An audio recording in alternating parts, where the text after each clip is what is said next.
Salut José. Salut Fred. Bonjour tout le monde. Bonjour tout le monde. Aujourd'hui, on vous prépare un épisode où on revient sur les apprentissages. Oui. Puis là, je vais insister sur le mot apprentissage. Le positif. Oui, le positif, parce que le prochain mot va peut-être un peu moins vous plaire. Donc, les apprentissages, en fait, de la période de la COVID. Oui. Puis là, on va vraiment parler de la grande période de la COVID, là, donc les 2-3 années, un peu avant, puis, mettons, les 2 années là, qui ont suivi. Parce que ça a été une période charnière pour Maison de la course, oui. Une période d'apprentissage où on a eu à trouver des solutions aussi, puis un peu à se réinventer, là, ça aussi, ça a été un mot très utilisé, galvaudé, mais quand même, il y a eu beaucoup d'apprentissage. Il a fallu trouver des solutions. Oui. Puis à un moment où les gens étaient loin de nous, on a voulu être près d'eux. C'est ça, là, t'en as parlé dans le dernier épisode, puis j'ai vraiment aimé cette phrase-là, comment on a réussi à se rapprocher des gens en étant plus loin. Puis ça s'est passé, il va falloir raconter l'anecdote, sur le pont de Belleuil. Des fois, j'ai des flashs où il y a des moments charnières que je me souviens, puis c'est des moments que je vais me souvenir toute ma vie. C'est comme un plaisant. On va le... Ben oui, puis t'es la pro de ça, justement, d'avoir un flash, une petite anecdote. Puis, tu sais, hier encore, c'est arrivé, juste comme d'observer un petit quelque chose, puis qui déboule en un projet, qui déboule en une idée incroyable. Puis, ben ça a été probablement la meilleure idée de l'histoire de Maison de la course, en fait. Oui, puis à deux, ben on met en place les idées, puis on les avance, puis on les fait naître avec beaucoup d'énergie, beaucoup de professionnalisme. En tout cas, on a du fun. Surtout ça, on a du fun. Mais faut que tu racontes un petit peu avant que la COVID est arrivée. Le contexte. Oui. Le contexte. Là, bon, ben vous le savez. Parce que là, on ne vous le dira pas tout de suite sur le pont de Belleuil. Non, c'est ça. Non. Mais vous savez à peu près les dates, là, parce que tout le monde s'en souvient, ça fait pas si longtemps. Donc, on recule mois de mars 2020, évidemment. On est en période de visionnement avec des fournisseurs. Pour l'année suivante, tu sais. Oui, on est dans une rencontre avec un gros fournisseur. Puis c'est un fournisseur qui vend aussi aux grandes chaînes, aux Sport Expert et compagnie. Donc, il y a vraiment beaucoup de contacts. Oui. Puis des contacts que nous, on n'a pas, là, parce qu'on n'est pas en lien déjà avec ces marchands-là. Lui, il connaît les gens des centres d'achat, puis tout ça. Il connaît tout le monde. Oui.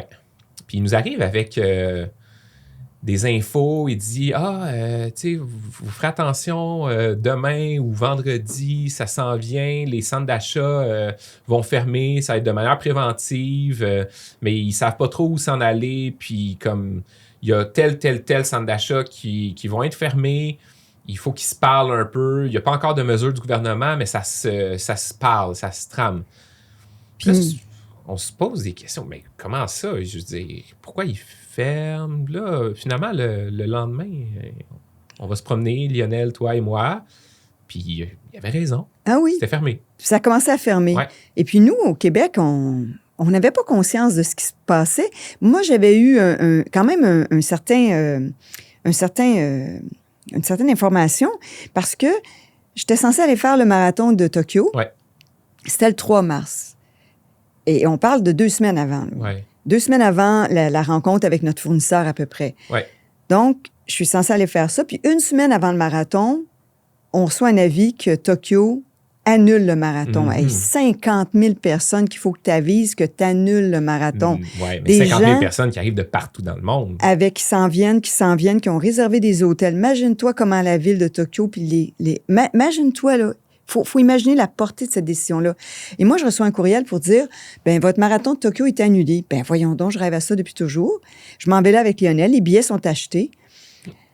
Appelle Air Canada. Dis, Air Canada, écoutez, vous devez me changer de billet. Où est-ce que je peux aller? J'ai trouvé un marathon en Californie, dans les vignobles. Ouais. On va changer les tours, la mégapole pour les vignobles, tu sais.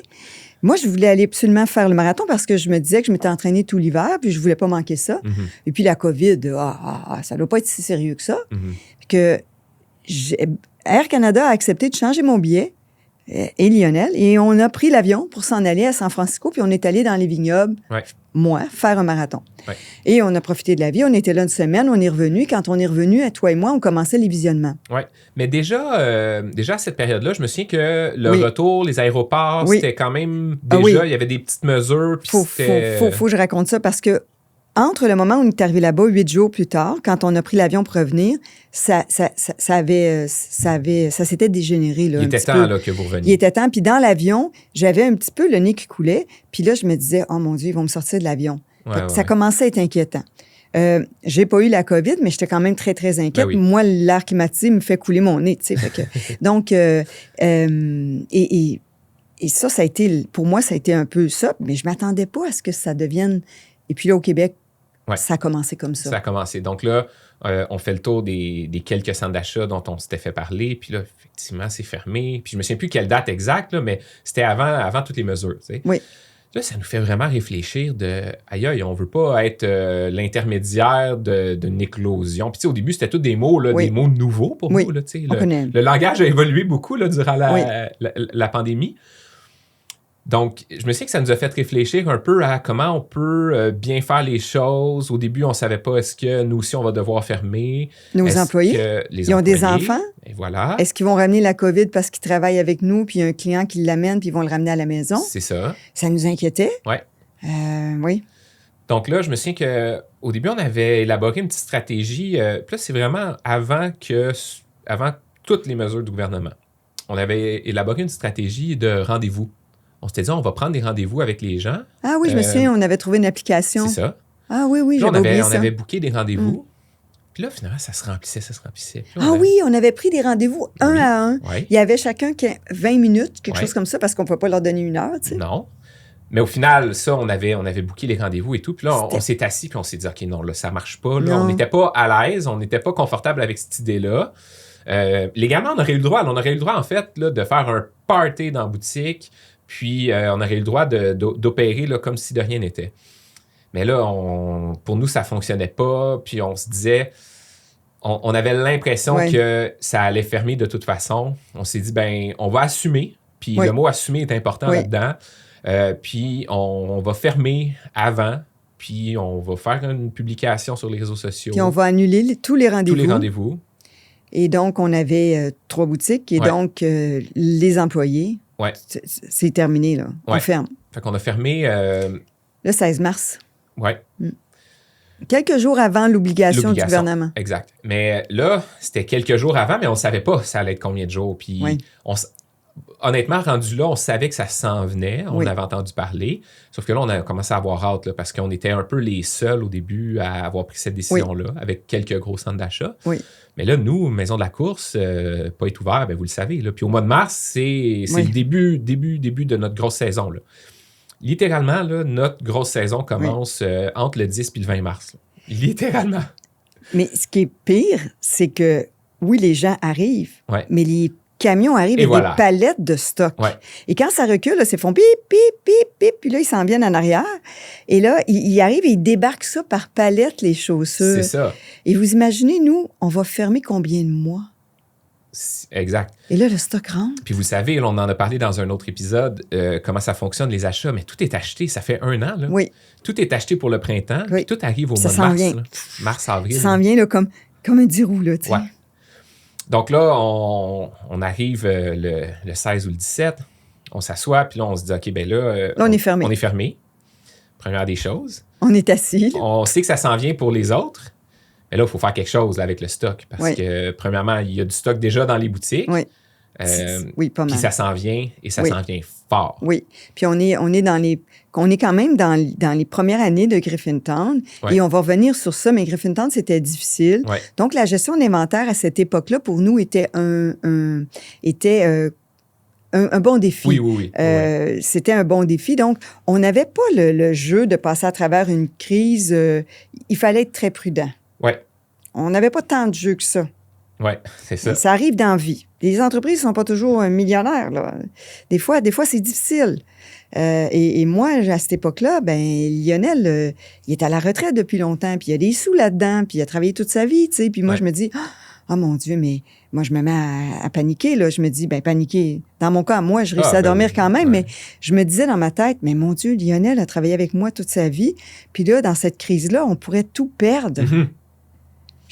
On peut pas, là. On peut pas tout perdre, tu sais. Je veux dire, il y a 12 ans, 13 ans de plus que moi. Il peut pas tout perdre pourquoi il a travaillé. Et je capotais. Et toi, évidemment, on était ensemble là-dedans. Ouais. Et c'est nous qui prenions une décision. toi aussi, tu aimes beaucoup Lionel, tu aimes beaucoup l'entreprise et tout. Fait que on était anxieux, là. Oui. Fait que là, la première journée où on était fermé, j'ai sorti la liste de tous les fournisseurs. Oui, puis tu m'as montré ça. Puis là, je les ai toutes sorties par ordre alphabétique ou peu importe, tu sais, ou par Avec ordre d'urgence. Tout ce qui s'en venait. Avec tout ce qui s'en venait. Puis les dates. Un à un, je les appelais, puis on annule toutes les commandes de printemps. Tout. Puis là, ben, c'était un peu du cas par cas. Il y en a pour qui c'était « Ah, ben oui, pas de problème, je vous annule ça. » Il y en a, c'était « Ben, peut-être qu'on peut mettre ça en attente. » Donc, tu sais, ils appellent ça sur « hold ». C'est-à-dire que les commandes partent pas, mais elles sont pas annulées parce qu'ils se gardent une porte. Ouais. Puis là, j'insistais. J'étais comme « Non, on est fermé, là, puis ça s'en vient. Oui. On annule tout. » Fait que là, ça se passe relativement bien. On réussit à tout annuler. Là, il faut comprendre que il y a des fournisseurs qui ne voulaient pas trop, par exemple. Oui, mais tu sais, le résultat a quand même été ce qu'on voulait. Là, il n'y a plus de camions qui rentraient. C'est ça. Mais là, les boutiques sont encore pleines là, parce qu'on sont en a du stock. Pleines de stock. Oui, sont pleines de stock et sont fermées complètement. Oui. Là, une journée, 2 journées, on est encore fermé, on est les seuls à être fermés. Puis là, je pense que la 3 ou 4e, là, c'est arrivé, là, le fameux... La fameuse journée où on a annoncé là, toutes les fermetures. Oui. Puis là, c'est un petit peu un soulagement. Juste d'être conscient qu'on n'est pas les seuls dans ce bateau-là, le fameux bateau là, dans lequel tout le monde était. Là, de savoir qu'on avait pris la bonne décision aussi. Oui, parce que, oui, effectivement, on n'était pas les seuls fermés. Là, maintenant, on était tous fermés. Oui. Mais là, le problème reste le même. Là. Le problème reste qu'on a énormément d'inventaire. Oui. Et cet inventaire-là, soit il a été payé, soit il est à payer, sauf qu'il n'y a plus d'argent qui rentre du tout. Ouais. Et les dépenses continuent parce qu'au début, ils n'ont pas aidé avec les loyers, ça a pris du temps. Mm-hmm. Donc, les dépenses continuent. Évidemment, les employés, malheureusement, on est obligé de dire merci, là, puis pour le moment, on n'a pas eu le choix. Mais non, c'était de voir qu'est-ce qu'on peut couper, puis on va tout couper ce qu'on peut couper. Oui. Fait qu'il restait les loyers, parce que, comme tu disais, au début, il n'y avait pas d'aide du gouvernement. Oui. Puis il restait les frais fixes, là, l'Internet et tout, là, mais il fallait tout couper le reste. Le chauffage et tout. Puis, et là, il est arrivé il y a 2 choses importantes. Laquelle est arrivée avant l'autre? On ne vous le dit pas tout de suite, ça s'en vient, là. Laquelle est arrivée en premier? Le pont de Belleuil ou le... L'autre, le téléphone. OK. Ouais. On va mettre... On va penser à mettre comme image... Parce qu'on n'avait plus personne au marketing, tu te souviens, dans ce temps-là. Oui. Parce qu'on avait coupé les dépenses, comme je viens de dire, et sans gêne. Là. On était dans une période qui était challengeante au niveau économique à la Maison de la course. Et donc, on n'avait plus personne au marketing. La personne était partie d'elle-même et on avait dit, on s'était dit, nous, et si on était capable de vivre sans elle? Et donc, moi, je m'étais mis à faire j'avais essayé de faire du Photoshop, imagine-toi donc. Et puis, j'avais rien à faire. Mais j'avais découvert Canva, qui venait juste de partir. Quelle merveille, cette affaire-là, ça m'a sauvé la vie. Et je mettrai le visuel du téléphone. Ah oui, c'est vrai. Oui. Tu t'en souviens, qu'est-ce qu'il y avait là? J'étais débutante au maximum. Là, je savais à peine prendre une affaire puis la mettre avec l'autre. Mais on s'est dit, et si on vendait au téléphone? Parce qu'on n'avait pas de site web. C'est ça. Puis là, au début, là, je recule de quelques jours, là, mais on se disait, OK, ben là, il faut vendre en ligne. Parce que c'était ça. On entendait ça partout. Il faut vendre en ligne. Tout le monde nous appelait. Oui. Allez, vendez-vous en ligne. On se faisait appeler, je vais vous faire un site, vous allez vendre en ligne. Demain, vous allez vendre en ligne. Oui. Puis là, on en a rencontré des gens, là, au moins 3 ou 4 rencontres. Là. Puis c'était tous des projets comme pas si simples à accomplir rapidement. Oui. Puis c'était tout le temps, on peut vous patenter quelque chose. Puis là, le mot est bien choisi, là, patenter quelque chose, mais ultimement, ce ne sera pas votre solution permanente si vous décidez d'embarquer là-dedans. On n'était pas vraiment satisfait avec ça. Puis les journées, c'était pas mal anxiogène. Ça aussi, c'était anxiogène parce que si on se lançait dedans, ça prenait tout notre temps. On n'avait plus de temps pour autre chose. Et de l'argent. Et beaucoup d'argent. Ouais. Beaucoup d'argent, oui, c'est ça. Donc là, est arrivée l'idée de vendre en ligne. Vendre au téléphone. En ligne, le téléphone. Ligne. Oui. Avec la ligne terrestre. C'est ça. C'est pas la même ligne. Non. Celle-là, tout le monde, elle marchait très bien. Oui. Donc là, tu fais un beau visuel Canva. Puis, on met ça sur les réseaux sociaux avec le numéro de téléphone. Téléphonez-nous. Mettons qu'on a 10 clients par jour. Là, on va vendre 10 par jour. Oui, puis on va emballer ça. Puis on les connaît, nos clients. C'est ça. Puis ce qui était vraiment, vraiment rassurant pour nous, c'est qu'on se disait, OK, ben en ligne, là, comment ils vont choisir? On revenait toujours à ça. Comment ils vont faire pour choisir la bonne grandeur, la bonne largeur? Le bon modèle. Le bon modèle. Quand on était un peu embêtés avec ça, versus par téléphone, on se disait, ben, on va pouvoir poser toutes les questions. Oui. On va demander qu'ils prennent une photo de leurs pieds. Et voilà. Puis qu'ils nous l'envoient. Hey, oh oui, on va faire un montage des photos. On les a peut-être encore, les photos de pieds. Moi, je les ai officiellement supprimées. Je te confirme, je n'ai plus de photos de pieds. OK. Parce que c'était un peu louche, là. J'avais l'air d'avoir un fétiche de pieds, là, parce que pendant quelques mois, là, je devais avoir des centaines de photos de pieds dans mon téléphone. Oh, ouais. Tu te fais arrêter pour ça. Ouais, c'est ça. Fait que là, on lance ça, puis au début, c'était modeste, nos attentes, là. On s'est dit, si on a quelques clients qui nous appellent... Ça va nous occuper de toute façon. Ben oui. Puis au moins, on va avoir l'impression de faire quelque chose. Ouais. Fait que là, puis entre deux téléphones, ben, on pourra continuer à réfléchir à ce qu'on veut faire d'autre. Mais tu t'es dit quelque chose d'intéressant. Modeste. Ouais. On fait souvent ça, toi puis moi. Ouais. On commence les choses modestes. Ça, c'est intéressant. Fait que c'était modeste au début. Ouais. Fait que là, on lance le téléphone, puis rapidement, Lionel nous a trouvé comme vraiment une belle solution. C'est-à-dire qu'il y avait la ligne principale, puis là, il y avait quelqu'un qui prenait les appels, puis qui disait, OK, ben, je prends votre nom en note avec votre numéro de téléphone. On aurait appelé un employé qui s'ennuyait au bout. C'est ça. Puis il voulait absolument venir travailler. Il était en train de perdre la tête. Ouais.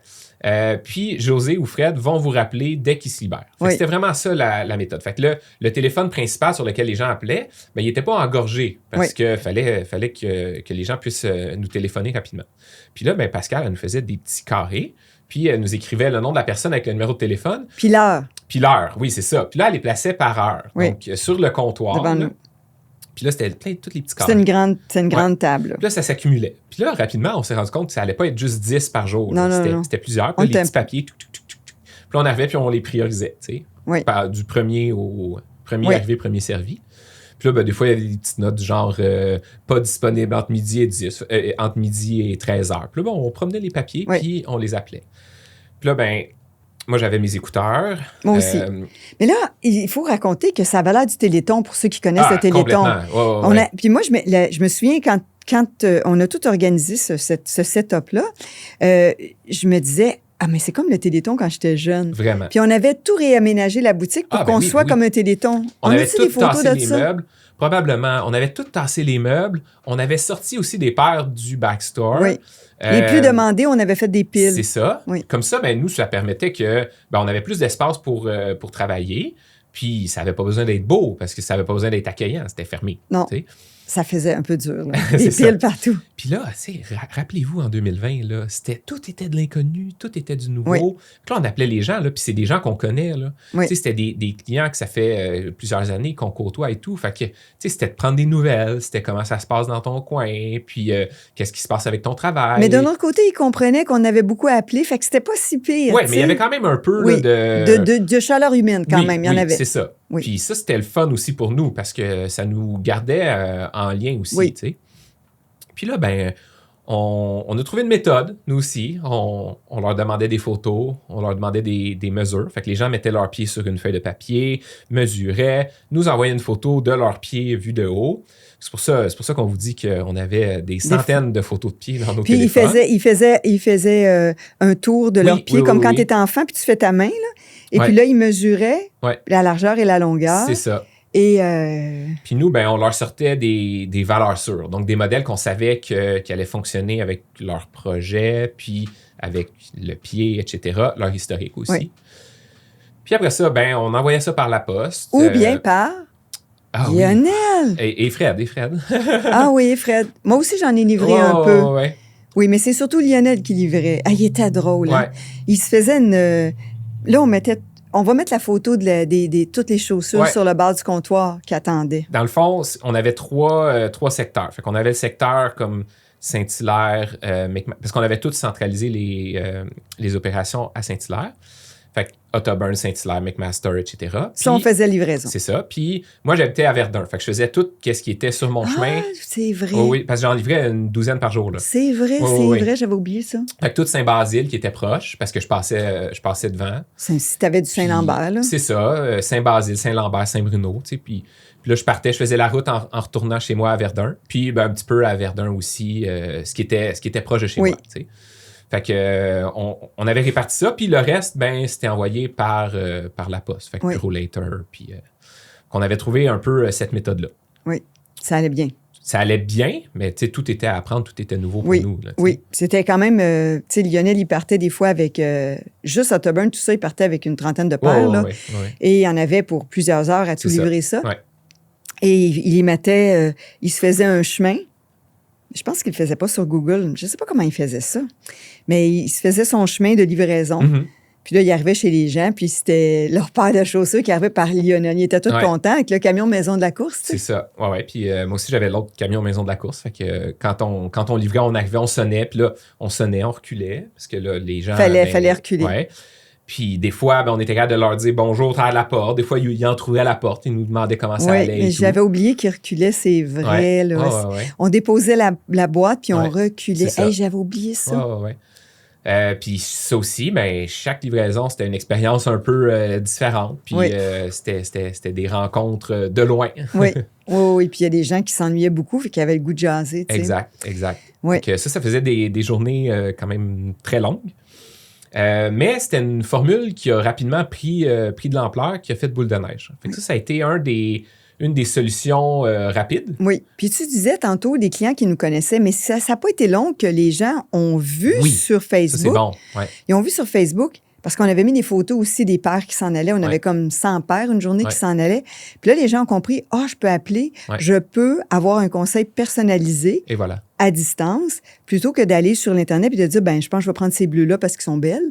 Mhm. Et donc, on a vendu à plein de nouveaux clients. On Ouais. en envoyait partout. Partout au Québec. Partout. Ouais. On en envoyait partout. Ouais. Donc, ça a été pas mal le fun. Ouais. Pour en arriver à l'autre aspect, parce qu'il y a vraiment deux sphères super importantes. Fait que là, la vente par téléphone, ça, c'était un gros morceau. Puis Oui. c'est ce qui nous a permis un peu d'avoir espoir, là, tu sais, quand même. Là, Oui. parce que... C'était juste assez pour payer tous les frais fixes. Ouais. Ça payait... Puis évidemment, on est obligé d'avoir 2 employés qui sont venus pour Mhm. aider, mais ça payait... ça nous a permis de pas creuser dans le rouge. Ouais. Ça fait vraiment très, très bien. là. Mhm. En plus, comme on était dans l'action, on était moins dans l'anxiété. Ouais.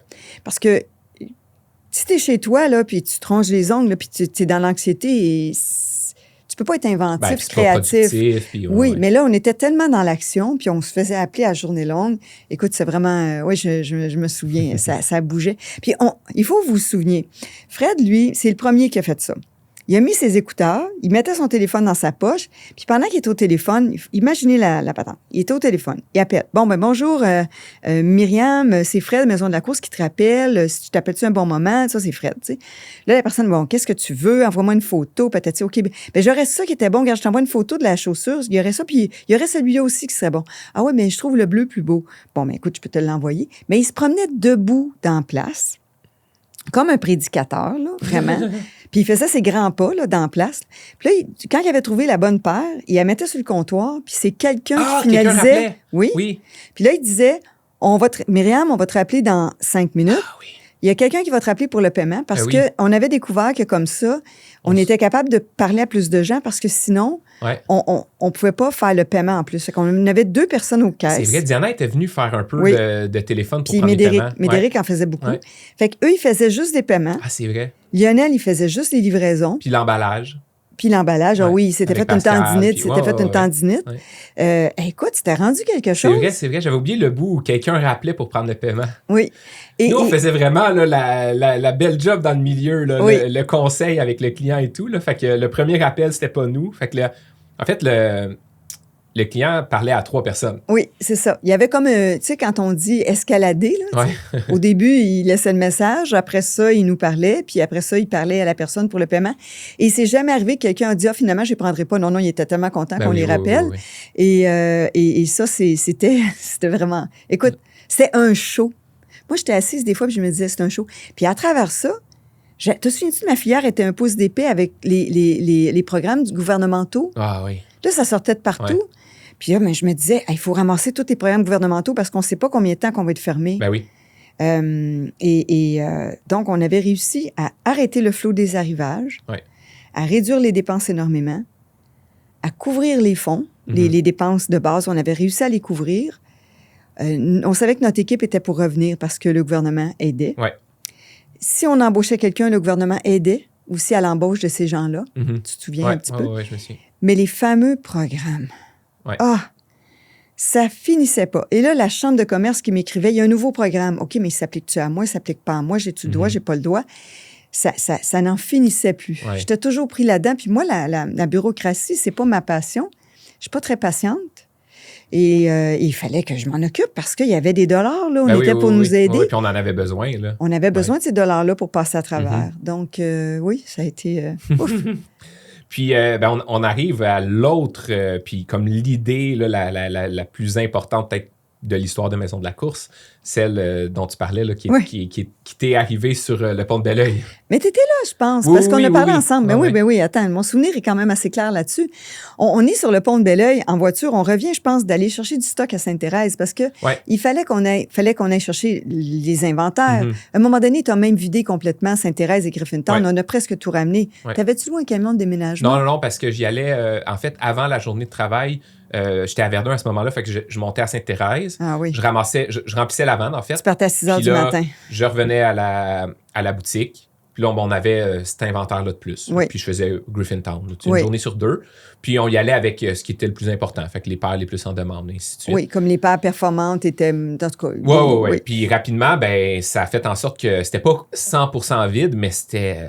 il restait pas grand-chose. Il restait pas grand-chose, surtout dans les chaussures. Tu sais. Les vêtements, on a réussi à faire du conseil vêtements par téléphone, mais c'était quand même un petit peu moins important que les chaussures. Oui, mais on demandait aux gens de mesurer le pantalon qu'ils avaient, qu'ils aimaient, puis de nous envoyer une photo, mesurer la taille, puis qu'on envoyait quelque chose qui avait la même largeur. On a eu très, très peu de retours. Je pense que c'était même pas 1%. Qu'est-ce que je racontais avant? Le pont de Belleuil. Ah oui. Donc, on est sur le pont de Belleuil, moi puis Fred, on vient. Bon. Et on voit des gens courir, puis on en a vu quelques-uns avant, et on se dit... Je me souviens, je t'ai dit, on dirait qu'ils sortent des sous-sols. On dirait qu'ils n'ont jamais couru. Et c'est ça, c'est des gens qui n'ont jamais couru, puis là, ils s'ennuient, ils ont plein de temps, ils sont en télétravail, ils ne peuvent pas faire de fête, ils ne peuvent pas faire de souper, de dîner, d'amitié. Il faut qu'ils sortent pour se nettoyer un peu la tête et avoir de l'oxygène. Et le seul sport qu'ils peuvent faire, c'est sortir puis marcher ou courir. Et là, on regardait les gens courir, puis on se disait, mais c'est parce que ça n'a pas de bon sens. Là. Ils vont tous se blesser. As-tu vu comment ils courent? Et j'ai fait, mais si on enseignait la course à distance? Comment on peut se rapprocher d'eux? Oui. Comment on peut leur enseigner à distance pour les aider à ce qu'ils ne se blessent pas pendant la COVID? Et là, j'ai rentré dans le petit bureau là, qui est à la maison de la course. Je me suis installée avec un micro et j'ai dit, mais comment on fait ça, un podcast? J'ai googlé comment faire un podcast. J'avais jamais fait ça. Et puis, le premier, je l'ai fait avec le micro de l'ordinateur. Et j'ai fait semblant qu'il était avec moi autour d'une piste d'athlétisme puis qu'il tournait. Puis quand il passait, je leur disais, allez, go, go, go. Et là, finalement, on a fait le premier enregistrement comme ça, totalement imparfait. Et là, le monde a adoré ça. Il y en a eu plusieurs centaines qui l'ont écouté. Pas de musique, pas rien. Je disais juste go, go, go. Puis faites attention à votre posture. Faites attention à ne pas faire des trop grands pas. Faites attention à ne pas arriver ses talons, patati patata. Et rapidement, tu t'es mis à leur raconter des anecdotes puis des histoires aussi. Ah ben oui, moi, ça fait partie du succès. Là. Oui, c'est ça. Moi, je suis pas capable de placoter sans raconter toutes sortes d'histoires. Puis là, finalement, on en a parlé. On a vu qu'est-ce qui se passait. Puis Karine, on a pris le programme que Karine, notre kinésiologue du 101, puis on a commencé à le faire. Éventuellement, raconte des anecdotes parce que ce ne sont pas pour tout. Tu sais, je les faisais courir, mettons, 1 minute, 1 minute, 1 minute, 1 minute. Et puis après ça, la semaine 3, 1 minute, 2 minutes. 1 minute de marche, 2 minutes. Bon, c'est pas pour leur dire go, go, go pendant 3 minutes. Je racontais des anecdotes. Bon. Ensuite de ça, j'ai commencé à mettre un petit peu de musique. Oui, accompagné aussi de vidéos. Parce que rapidement, il y a eu des vidéos pour la technique. Oui, puis on a fait ça dehors, dans la neige, écoute, n'importe comment. Mais là, les gens, ils ont vraiment embarqué. Là, on recevait des appels téléphoniques. J'ai commencé votre balado, votre podcast, puis vous m'envoyez des chaussures, parce que j'en ai pas dans mon garde-robe. Que ça a été le fun. Ça a été fou. Ça a été la version 1 du COVID 101. Quasiment. Du Courir 101. Maintenant, on est à la version 3, là, mais parce que la version 1, elle avait besoin d'être retravaillée. Mais Donc, toi, tu partais à 6 heures le matin, tu allais chercher le stock, Ouais. tu revenais, tu travaillais à Saint-Hilaire, tu retournais porter du stock. Moi, on travaillait, j'enregistrais les 101. Écoute, on n'arrêtait jamais, mais on a passé à travers. C'est ça. Et le Courir 101, ça a créé quelque chose de... C'est incroyable. Si vous êtes nombreux à écouter, là, vous le savez comment ça a fait un impact. Les gens nous écrivaient et disaient « Je me sens pas seule. » C'est ça. Il y a des gens qui pleuraient au téléphone. Ils disaient je cours avec une amie, ça me fait du bien. Puis là, moi, à chaque fois que quelqu'un nous appelait et nous donnait un commentaire positif, moi, j'en rajoutais. C'est motivant. Je mettais plus d'émotion dans l'enregistrement suivant. J'étais moins gênée. Parce qu'au début, faire quelque chose d'imparfait, c'était un petit peu... c'était fortement imparfait, tu sais. C'était très... comment on dit ça quand on est une chaîne... tu sais, c'est de l'improvisation, finalement. C'est sûr. Et donc, il fallait que j'accepte que c'était un peu croche, mais c'était dans un bel objectif, tu sais. Ben oui, puis rapidement, l'idée d'en faire d'autres est arrivée, tu sais. Puis là, vous le savez, là, 5 ans plus tard, ben vous savez que il y a plusieurs cliniques virtuelles. Puis là, c'est vraiment un portefeuille ou un portfolio plutôt là, de programmes qui peut accompagner les gens, en fait, de débuter la marche, parce qu'il y a maintenant un marche 101, jusqu'au demi-marathon. Fait que tu sais, c'est rendu très complet. Comme tu dis, il y a eu plus qu'une version. Fait que tu sais, ça s'est peaufiné aussi au fil du temps. Et les refaire, c'est beaucoup de travail parce que c'est pas juste refaire un paragraphe ou deux. Je refais du début à la fin quand je refais. Mais le 101, ce qui a été important pour nous, ça a été qu'il soit gratuit. On ne l'a pas mis sur une plateforme payante. Il était 100% gratuit. Il était facile à trouver. Le 101 est encore gratuit. Il est encore gratuit. Le Marche et le Courir 101 sont gratuits. Les autres programmes sont des je trouve que c'est vraiment presque rien pour tout le travail et tout ce que ça apporte aux gens. Mais vous pouvez commencer à courir et à marcher maintenant. Et c'est grâce à la COVID parce que jamais qu'on aurait pensé à ça. Jamais. C'est dur de dire ça parce qu'on ne sait pas. Là. Peut-être qu'il y aurait eu un autre élément déclencheur, mais en tout cas, très certainement, ça a été un aspect ultra important. Oui, qu'on a eu beaucoup, beaucoup de fun à faire. Puis, toi, tu faisais les vidéos avec moi. Écoute, on a travaillé fort dans tout ça. Puis après ça, est arrivé le 201. Karine a fait des programmes. Parce que même si on avait des programmes, il fallait les ajuster. Ben oui. Et il fallait les ajuster au fait que les gens sont seuls. Le principal ajustement, c'est dans la vitesse. Il fallait leur dire « calmez-vous ». Courir, ce n'est pas aller à fond de train. Et on n'était pas là pour leur dire, parce qu'habituellement, nous, on enseignait la course depuis des années. Puis on disait à la personne, tu pousses trop fort, tu vas te blesser. Fais attention à ta technique. Mais là, on n'était pas là, fait qu'il fallait leur faire des vidéos. Et j'en ai-tu fait des vidéos? Puis j'ai appris c'est quoi un voice-over. Et puis, on a appris à éditer. Moi, j'ai appris à éditer un peu. J'ai appris le logiciel GarageBand. Puis... Et là, j'ai tout appris ça. J'ai appris... l'affaire du micro, là, puis tout ça, je comprenais rien là-dedans. Les sons, des fois, étaient bons, des fois, étaient moins bons. Puis ça aussi, ça a évolué, tu sais, avec un petit peu d'équipement, etc. Oui. Mais j'ai compris que maintenant, si tu veux savoir quelque chose, va sur YouTube. Si tu veux savoir comment marche quelque chose, là. Tu sais, je voulais apprendre comment changer mes crevaisons sur mon vélo. J'en ai écouté 10, puis je regarde encore mon vélo comme un chien de faïence. Tu sais, je le regarde encore comme ça, j'ai encore peur. Mais, par contre, je me suis acheté un bon micro, puis on a investi un petit peu. Tu sais, on a pris le temps aussi de mieux faire les programmes, puis maintenant... il y a plus que 25 000 personnes qui ont fait le Courir 101. Il y a encore quelqu'un qui le fait en Europe en ce moment, puis elle a écrit, puis elle a dit... Parce que, tu sais, tantôt tu disais, ou dans l'autre balado, tu disais, dans l'autre épisode, tu disais l'authenticité. Des fois, il y a des mots qui sont galvaudés. Puis l'authenticité, c'est souvent galvaudé. Tu sais, il faut être authentique. Ben oui. Tu sais, authentique avec une équipe en arrière de toi, le maquillage parfait. On repasse ça pour l'authenticité. Mais moi, c'était vraiment 100% authentique. Le minou grattait à la porte pendant que j'enregistrais. Puis ça, le monde, il me parle encore de Merlin. Merlin, il va-tu bien? Tu sais, quand il vient à la boutique, on veut des nouvelles de Merlin. On veut des nouvelles de Merlin parce que Merlin venait gratter pendant que j'enregistrais. Ou Lionel me disait, parce que je faisais ça pendant le souper à la maison, après la journée de travail, Lionel, il disait, le souper est prêt. Puis là, des fois, j'avais mal fermé la porte. Puis là, ça enregistrait. C'était bien drôle. Mais... que ça a été plaisant à faire. Et il y a encore des milliers de personnes qui le font partout. Ben c'est ça, parce que ça, c'est resté. Puis, surprenamment, pas surprenamment, parce que je vois pourquoi, mais le conseil téléphone aussi est resté. Évidemment, pas à la même ampleur que ce que c'était durant la COVID.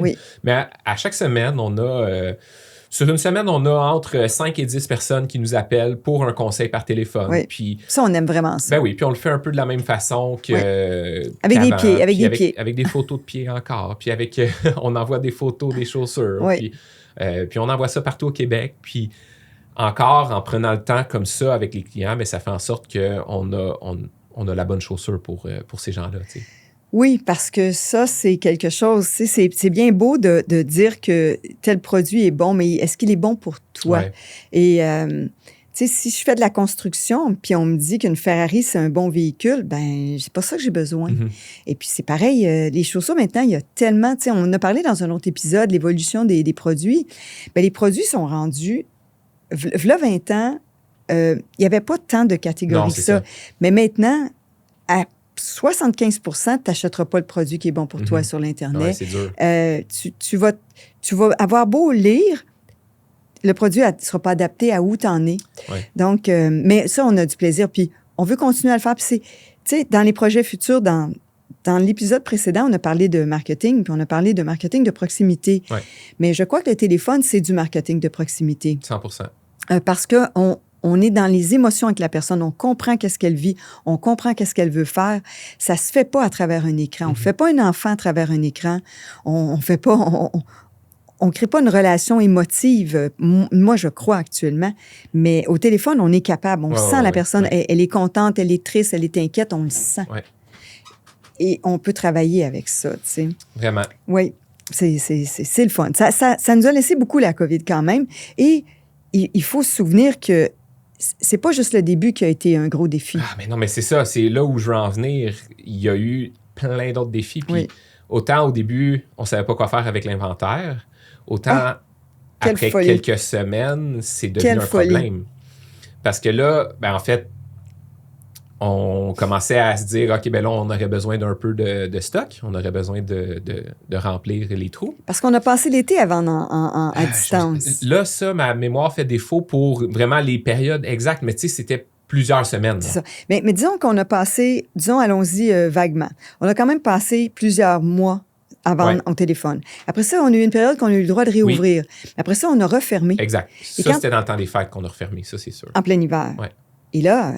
te souviens-tu des chaussures d'hiver? C'est ça que tu t'en oui. viens de parler, oui, là? Oui, on manquait. Parce que là, on l'a dit, on a commencé à vider les 2 autres boutiques pour vendre par téléphone. Oui. On avait arrêté les livraisons. Oui. Par survie. Sauf que là, après quelques semaines, OK, ben vous allez bientôt avoir le droit de rouvrir. Ça, c'était le gouvernement qui annonçait ça. Là, OK, mais là, les 2 Il annonçait ça à quelle heure, donc, Fred? Ah oui, c'est vrai. Qu'est-ce qui se passait à chaque journée? Ouais. Qu'est-ce qui se passait à chaque journée? Écoutez, on vous pose la question, là. Ouais. C'est quoi qui se passait à chaque journée et à quelle heure? Vous en souvenez-vous? Oui. Parce que nous, on avait des appels du matin jusqu'à fin de journée. Ça n'arrêtait pas. Ça n'arrêtait pas, mais on savait qu'à 13 heures, on pouvait dîner. Oui. Parce que le téléphone coupait, il n'y avait pas d'appel pendant 13 heures. Zéro. Jamais. Pas parce qu'on ne répondait pas, parce qu'il n'y avait pas d'appel. Les gens étaient devant la télé en train d'écouter le point de presse. Fait que c'est la même chose qu'on faisait. On s'installait avec notre lunch, puis on écoutait le point de presse de François Legault à tous les jours. Et de... Comment il s'appelait? Arruda? Oui, Horacio Arruda. Horacio. Oui. Ah. Fait que ça, c'était la constante de la journée. Les 2 papas du Québec. Exact. Donc, oui, c'est ça. Ça, c'était comme la petite anecdote. Ça arrêtait complètement pendant 20 minutes. On avait le temps de manger, on le savait. Ouais. Ça commençait à arrêter vers 1h moins 5 parce que les gens voulaient être sûrs de ne pas manquer au cas qu'il se passe quelque chose d'incroyable. Ouais. Et ça recommençait vers 1h15, 1h20. Ouais. Et moi, ça me faisait penser à l'époque... Est-ce que tu étais né dans la crise du verglas? Oui. OK. Oui. Bien, la crise du verglas, c'était pareil. Il y avait son... Oui, j'ai le souvenir de la... C'était M. Caillé, je crois. Oui, avec son col roulé. Son col roulé blanc. Ouais. Avec Hydro, hein. Je pense qu'il y avait le logo Hydro. Et donc, c'était pareil. Oui. Oui. C'est comme un rendez-vous télévisuel. C'est ça. Qui n'existe plus maintenant, là, mais... oui. Là, je t'ai coupé la parole parce que tu étais en train de raconter là, on arrivait que les mesures étaient pour arrêter, puis on était pour avoir le droit d'ouvrir à nouveau. Et donc là, Sauf que là, les deux autres sont vides. Là. ouais, Fait que là, c'est comme trouver du stock pour remplir tranquillement. oui. Puis là, ça a été un immense problème parce que les chaînes d'approvisionnement étaient complètement saccagées. On s'attendait pas à ça, Non, en passant. non, Ça, non, on ne non, l'avait non. pas vu venir. Nous, on était tellement dans le moment présent. Tu sais, on était comme quelqu'un que la chaloupe a des gros trous, puis il n'arrête pas de vider les chaudières Ouais. d'eau. On n'a pas le temps de penser à quelle couleur on va peindre la chaloupe. Là. Ouais. C'est pour nous, c'était pas... Et là, ça a parti. Puis je me suis... Probablement, je me suis virée vers Fred, faut que tu trouves du stock. C'est ça. Puis là, ben, OK, c'est beau de s'installer, passer une commande. OK, mettons, le stock est disponible, disons. Sauf que là, il n'y arrivait pas. Fait que là, il y avait du stock qui était juste pas disponible parce qu'il était pris en Asie. Oui. Il y avait du stock qui était... Dans les containers. Dans les containers. Vous vous souvenez, le prix des containers qui a... 35 000. Ouais, 10 fois plus cher, des affaires de même. Et un de nos fournisseurs, c'était rendu 20 $ par chaussure. Ah, ben c'est ça. Là, là, j'y arrive. OK.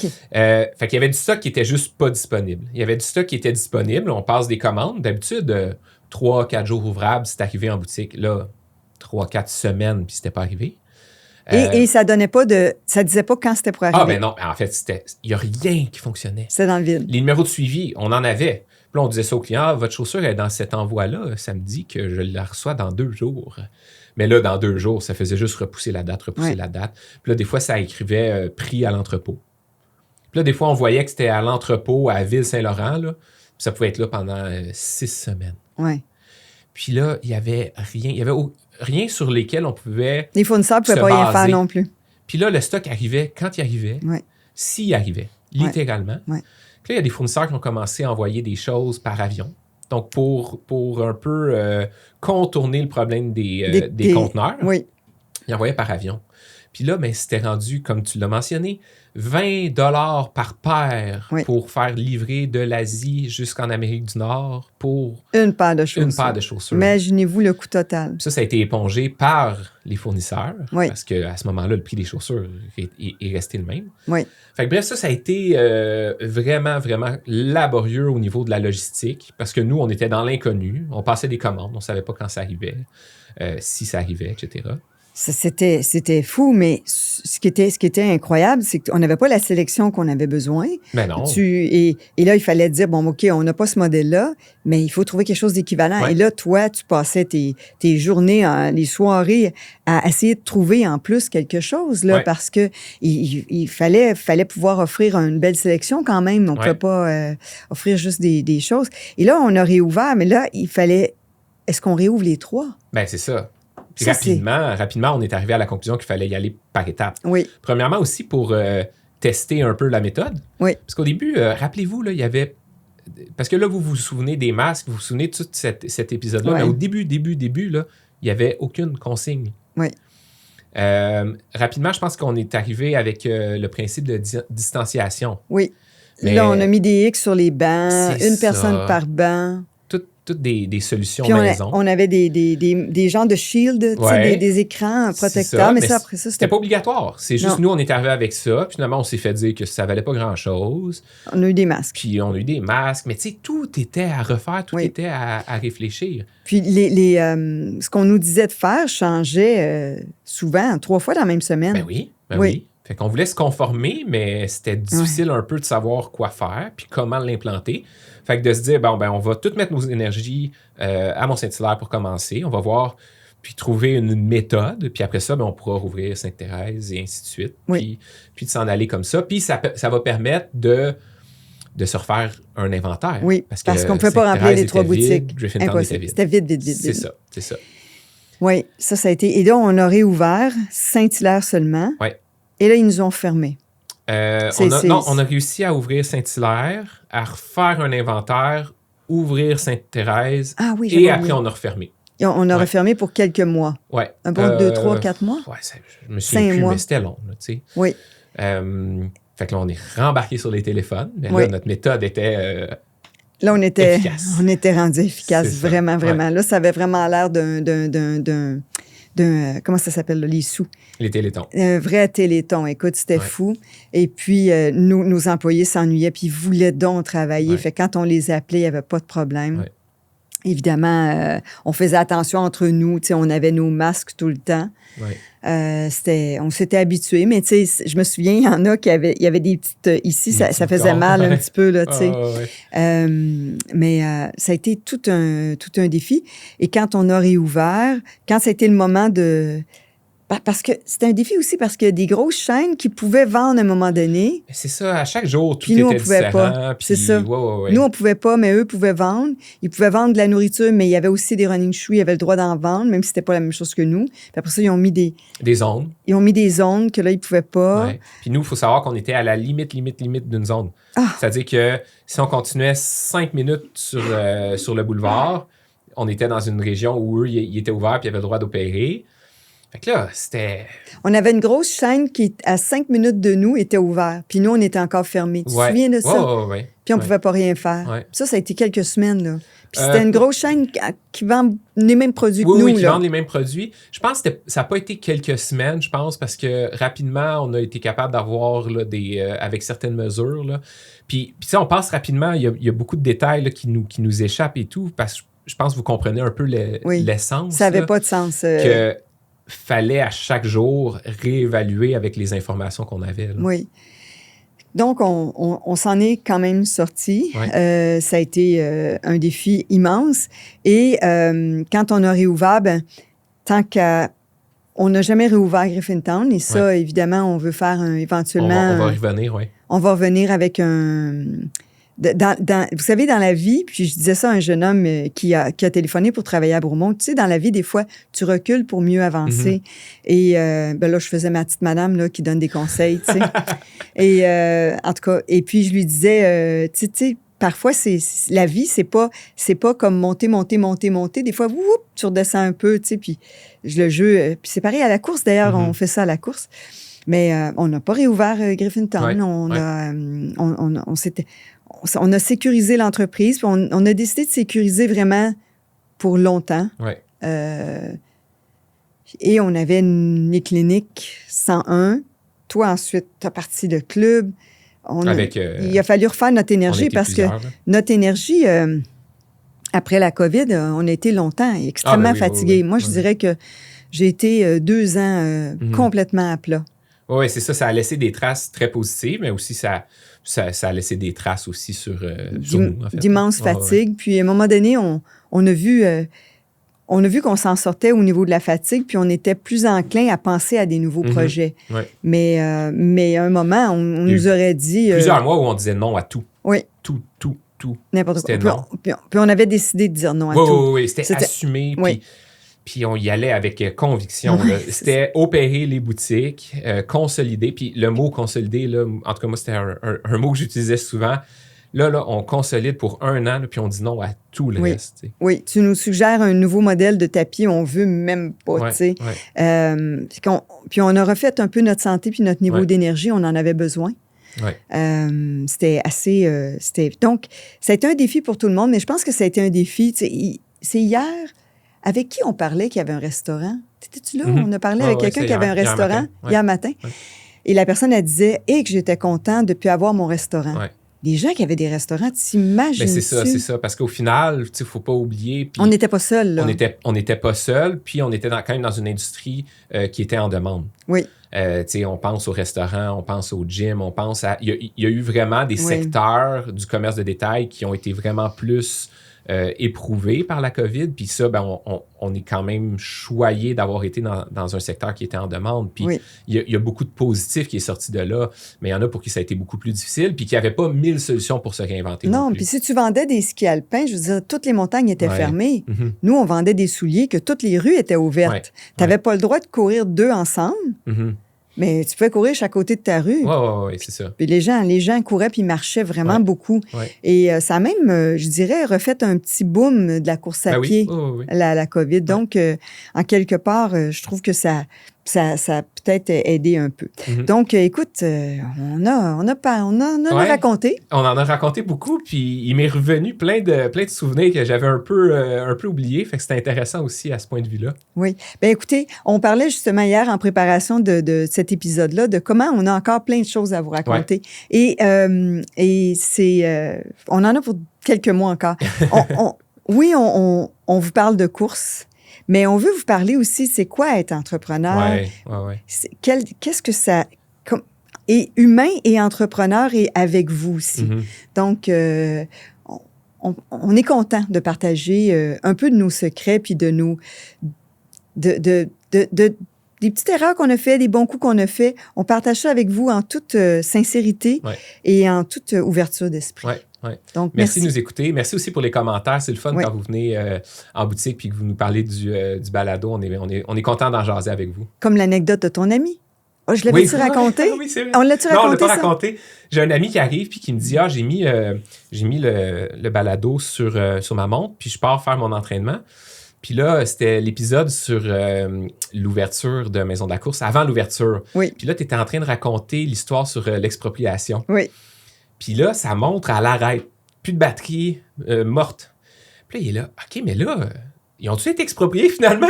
Puis là, il a fallu qu'il attende au lendemain avant d'avoir la suite de l'histoire. Mais... Puis il est rentré à la boutique, puis il te l'a demandé. Oui, c'est ça. Il dit, fait que là, c'était-tu ici? C'était-tu ici au début où vous avez changé d'endroit? T'sais? Il voulait savoir, tu sais. Ouais. Fait que c'est le fun. On va continuer à vous partager plein de belles choses comme ça. On est super contents. On pense que peut-être que ça peut vous inspirer dans vos projets à vous aussi. On ne sait jamais. Mm-hmm. Donc, à bientôt. Et merci. À bientôt, merci.